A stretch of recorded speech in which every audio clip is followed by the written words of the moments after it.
Yüce dağ başında ayvalar gibi, o yarın benzi de beyaz kar gibi. Duydum nazlı yerde bana darılmış, sanki onun üstüne de yarım var gibi, yarım var gibi.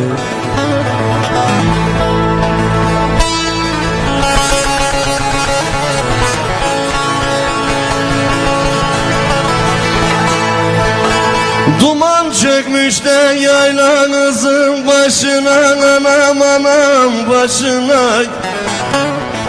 Kalem çekmiş de gözlerine, kaşına, anam kaşına.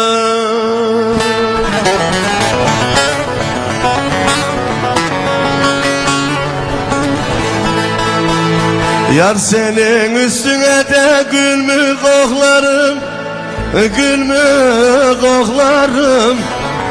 Gelsen de yar yar 90 yaşına, 80 yaşına.